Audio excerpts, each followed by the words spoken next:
we share ideas to help families tackle major issues. My name is Regina DeMeo. I'm your host for today, and with me is Brian Gruber, who's been helping families for the last 17 years with obtaining special accommodations for children that have learning disabilities. Welcome to the show, Brian. Oh, thanks for having me, Regina.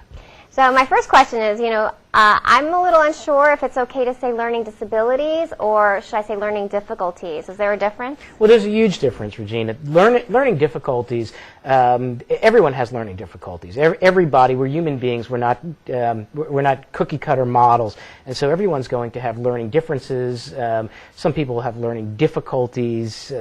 I'm particularly weak in math. That would have been one of mine, but in the overall scheme of things, I was a perfectly competent student. What we're talking about, and the focus of my practice, is a unique civil rights law known as the Individuals with Disabilities Education Act, which since the mid-1970s has provided for an expanded fundamental civil right for children who have identified disabilities that impact their access to and ability to acquire curriculum, both academically as well as non-academically. And for those students who have disabilities, they have a fundamental civil right to what is known as a free, appropriate public education, or FAPE. In the mid-1970s, Congress passed this law, which is now known as the Individuals with Disabilities Education Improvement Act, which provides for a free, appropriate public education for students with a disability. This is through grade 12.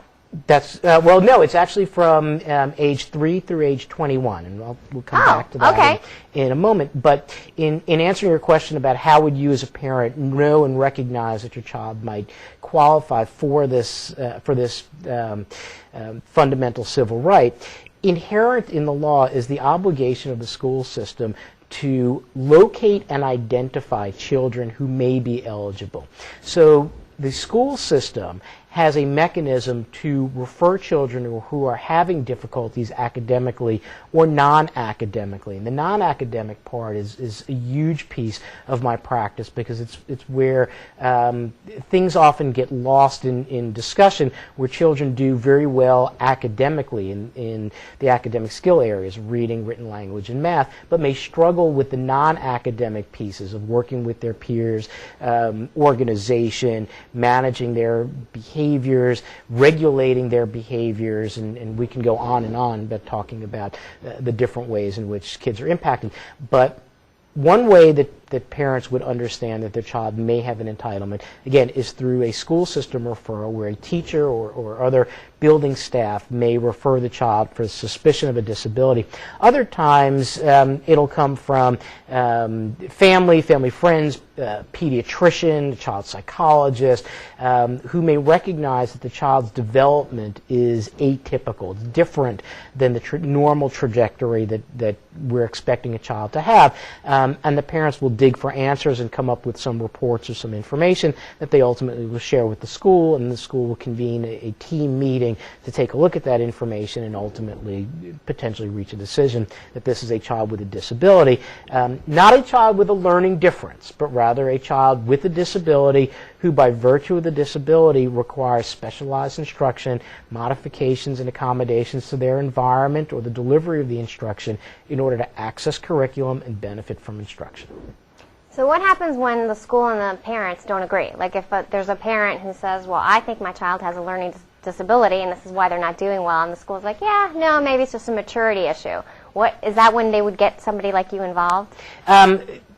Parents are strongly encouraged to network with professionals, whether it be attorneys or educational consultants or mental health professionals, depending upon what's going on with the child.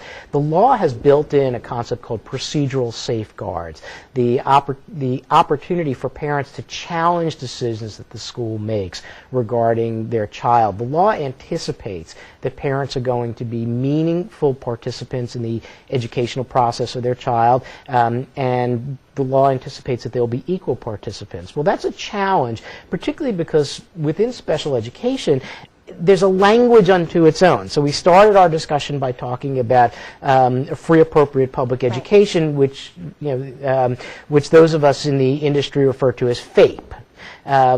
when a child is identified as having a disability, a document is ultimately developed in cooperation with the parents, known as an IEP, an individualized education program. For children who have behavioral difficulties, we may be talking about an FBA, a functional behavioral analysis, or a BIP, a behavior intervention plan. So special education has a language unto its own, and parents would be well served by finding and networking with professionals who speak the language of special education and can help to advocate for their child. And a lot of times it's simply interpreting for the parent the test results, what's happening, the implications within the school, and working collaboratively with the school team. And that's, so when parents do have a disagreement, they can sort of fight it out on their own, but they can also seek counsel either through an attorney, an educational consultant, or both.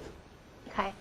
And have you noticed that sometimes maybe parents, I don't know, like when I was growing up, special ed was not such a great thing to be in, and they made jokes about like the short bus, right? Kids on the short bus and those special classes. And, I mean, is that stigma hopefully gone now? Is it still common that some parents might be a little concerned about labeling their child as special ed? Oh, I don't think that stigma has gone away at all. I think that what I encounter on a regular basis are parents who are not comfortable with their child having a designation as needing special education, as you just said. There are some parents who are reluctant to accept the objective interpretation of what's going on with their child, be it from teachers or psychologists or others. The pendulum swings in the other way, too. There are parents who are more alarmist about their child's development and thinking that the extent of their child's difficulties constitutes a more significant disability than some school team or outside providers may recognize.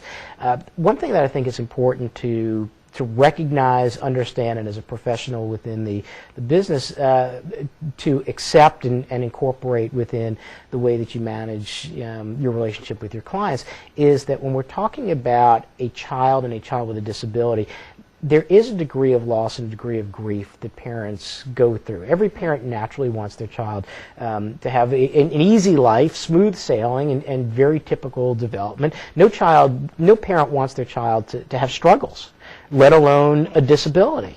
And so you have to approach at least the initial recognition of the disability with the understanding that there is a degree of unhappiness about the situation. There is a degree of grief and loss and fear.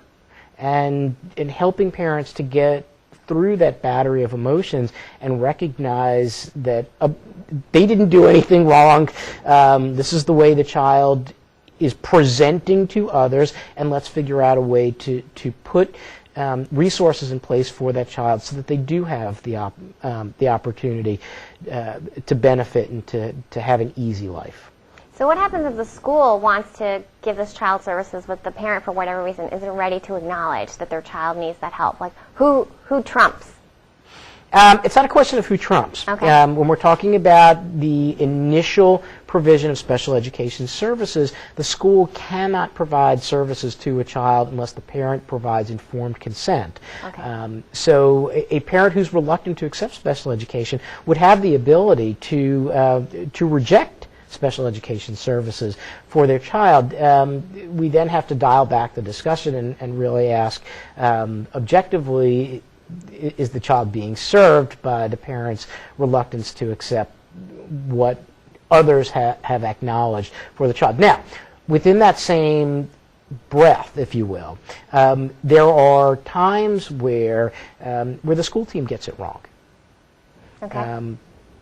And we deal with this quite a bit within my practice, where parents and the school team have a very different opinion of either what the child's presenting disability is, the degree of the disability, how it's impacting the child, the type of environment, all of these different factors that go into things. And when the parents and the school system have a disagreement, the parents have some appeal rights. They have the ability to challenge the school team's decision. They can do it collaboratively through a concept called mediation. They can do it more aggressively through what's known as an administrative due process hearing.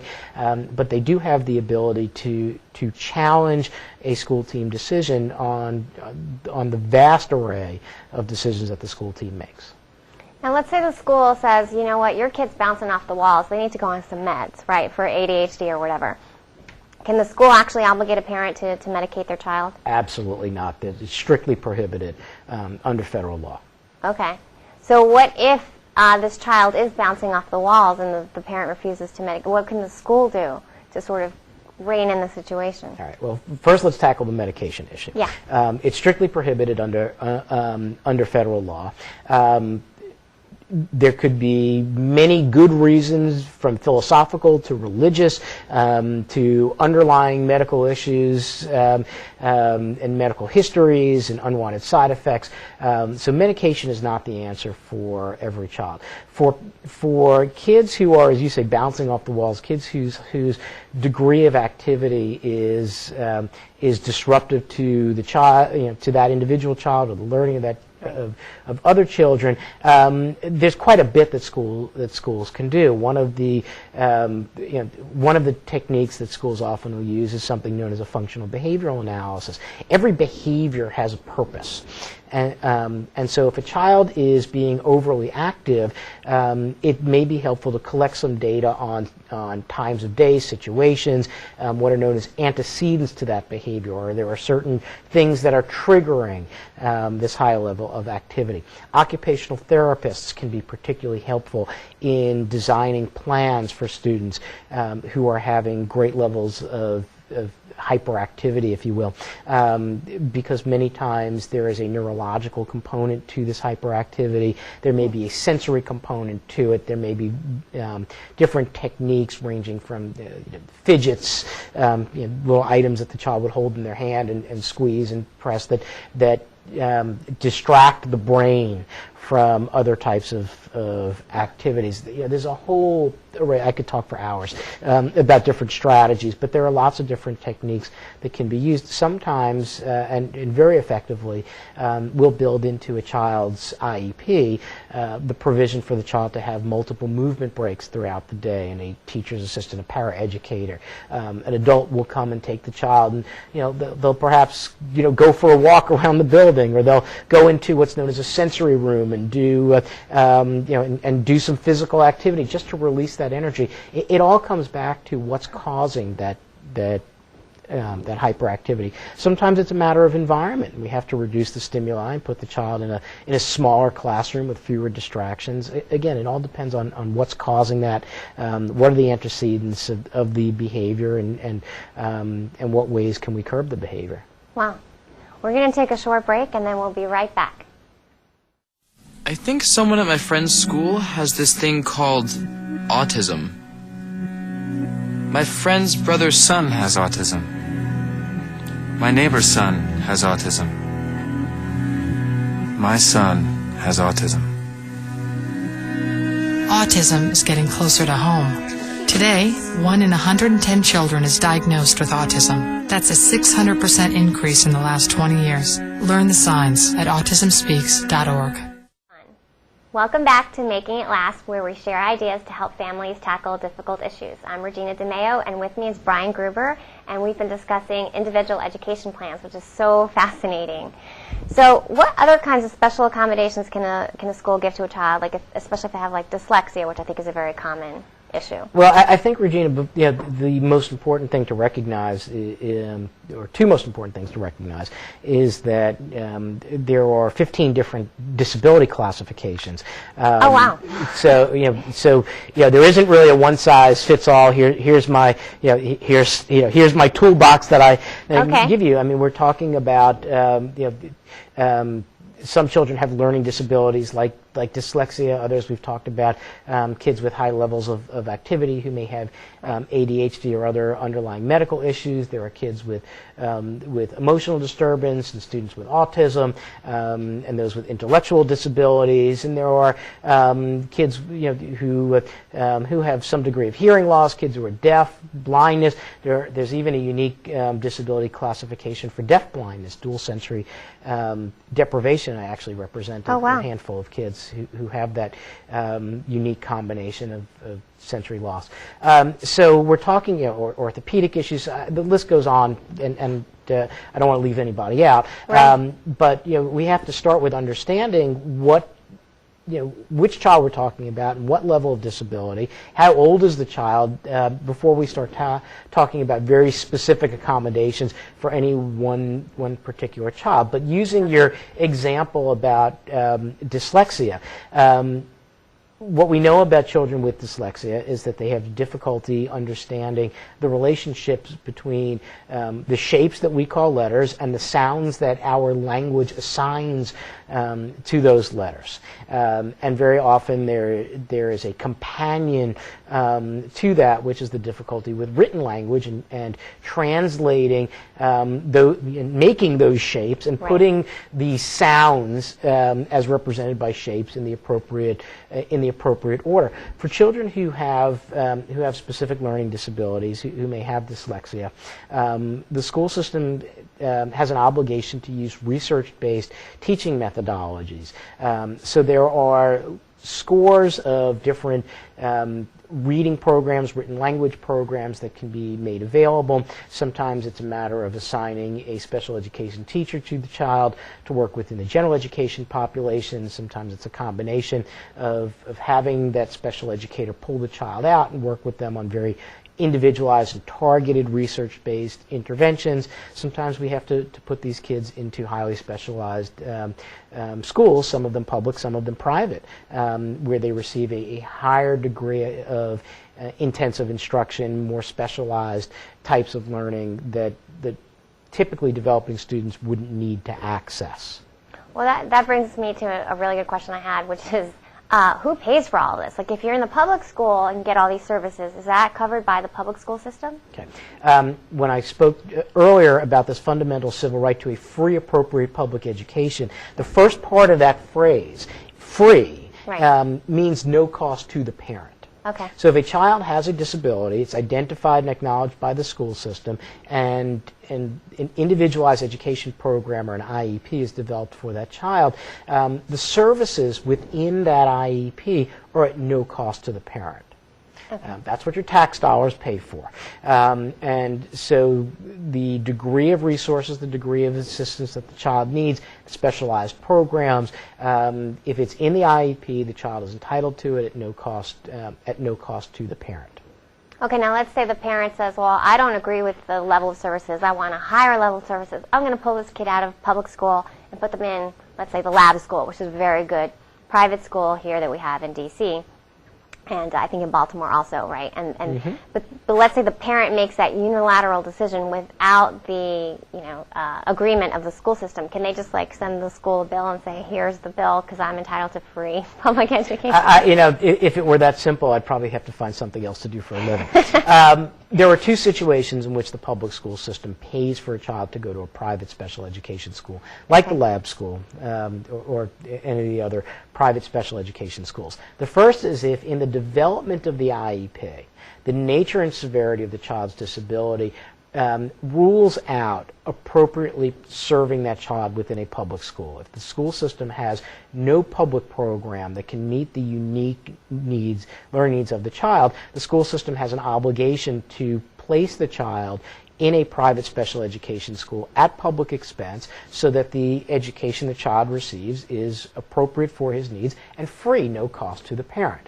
Now, the second scenario, which is the one that you asked about, where parents in the school system reach a disagreement over what constitutes an appropriate education for the child, the parents have the right to remove the child from the public school, place the child in an appropriate private school, put the school system on notice prior to their removal of their dissatisfaction, their rejection of the IEP, their intention to put the child in the private school, and their expectation that this public school will pay for that private placement, and then put the child into the private school and exercise the procedural safeguards that I spoke about briefly before by essentially suing the school system in an administrative lawsuit known as a due process hearing.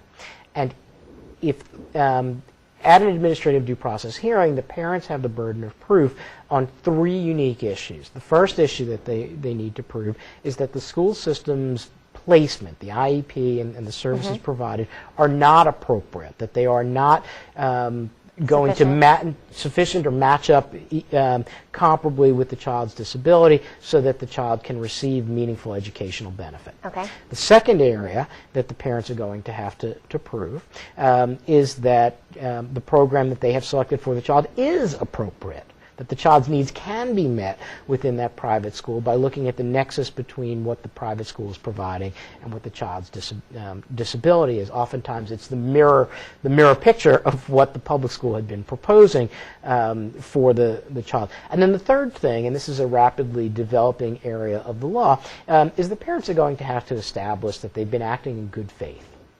Okay. That they have not been manipulating the system to try to get a result, but rather to demonstrate that they have tried their best to get the school system to provide the services that they want. And many parents feel that this is proving this good faith piece is an unfair burden. And I don't want to get into whether it is or it isn't, but it's important to recognize that the whole reason that we have the Individuals with Disabilities Education Improvement Act, the whole reason that kids with disabilities have this expanded civil right was Congress's desire to include children with disabilities within the learning, the general education learning environment. That kids with disabilities are only supposed to be removed from public school and put in private school, which is by definition a segregated environment, if they can't learn in a typical environment side by side with their non-disabled peers. And that's known as the least restrictive environment. It's a very important component of the law. It's a very expanding area of the law in terms of what constitutes an appropriate education for a child. But the parent's conduct, as well as the school's conduct, is something that needs to be examined when a parent is making a request for tuition reimbursement. And if the parents are successful in proving those 3 points, then an administrative law judge can order the school system to reimburse the parents for their educational expenses for the private school placement.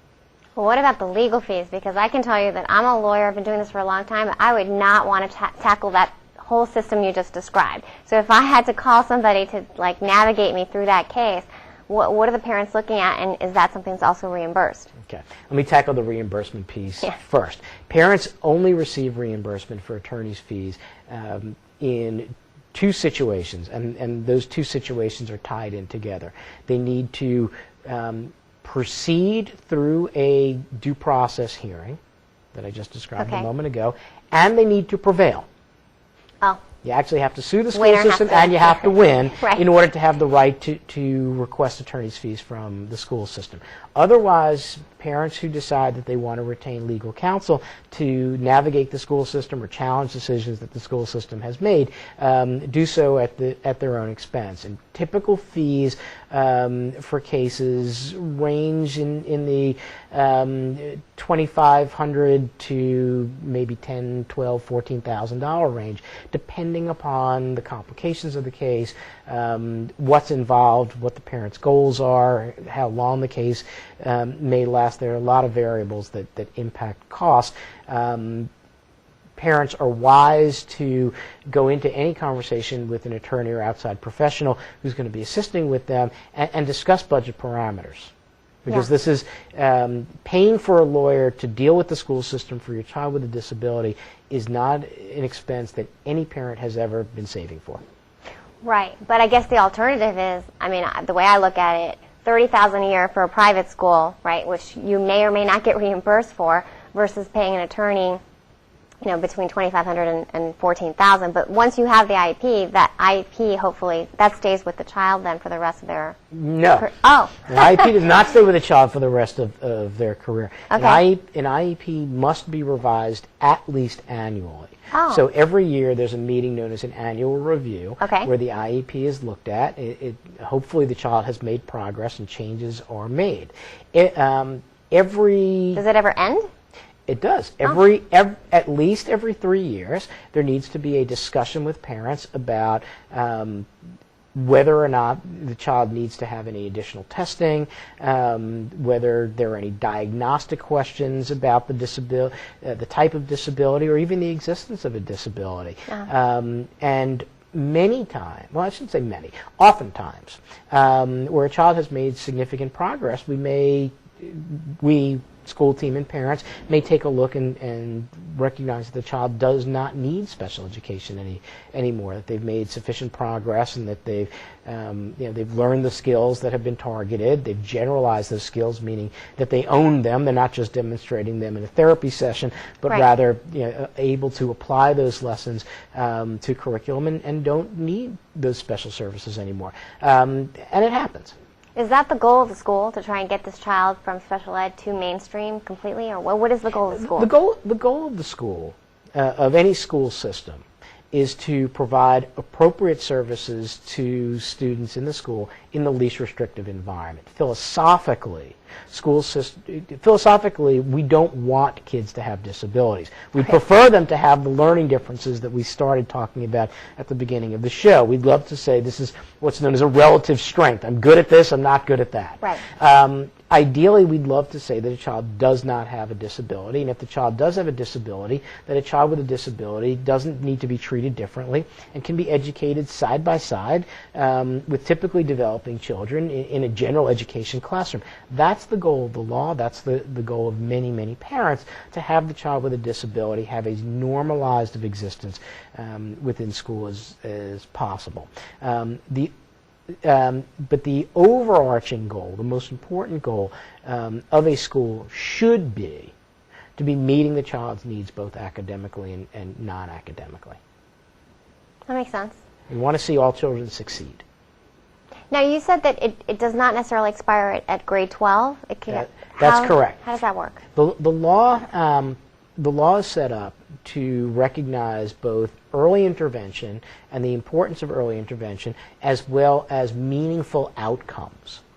So the entitlement to a free, appropriate public education actually starts on the child's 3rd birthday. Okay. And continues until the earlier of the following 2 events.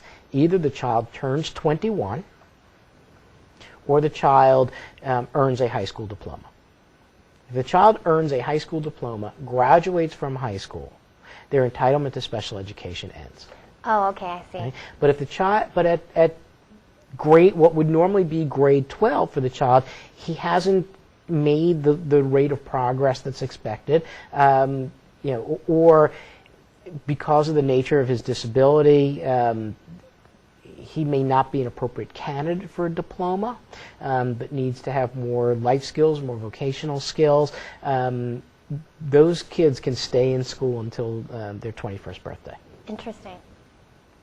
Wow, so if anybody wanted to contact you for further information, how would they go about doing that? There are really 2 ways that parents contact me.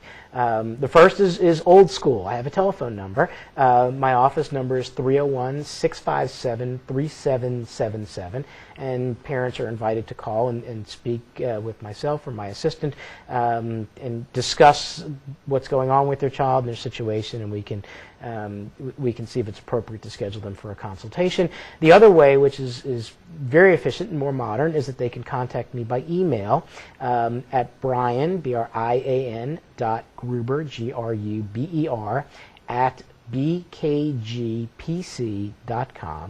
And I generally respond to email inquiries within 24 to 48 hours at the latest. Your office is in Bethesda, is that Our right? office is in Bethesda, right by the Metro. Fantastic. Well, thank you so much for being here today. Well, thank you for having me. Absolutely. Well, thank you for tuning in to Making It Last. See you next week. And if you have any show ideas or would like to be a guest, please contact me at genxmarty@gmail.com.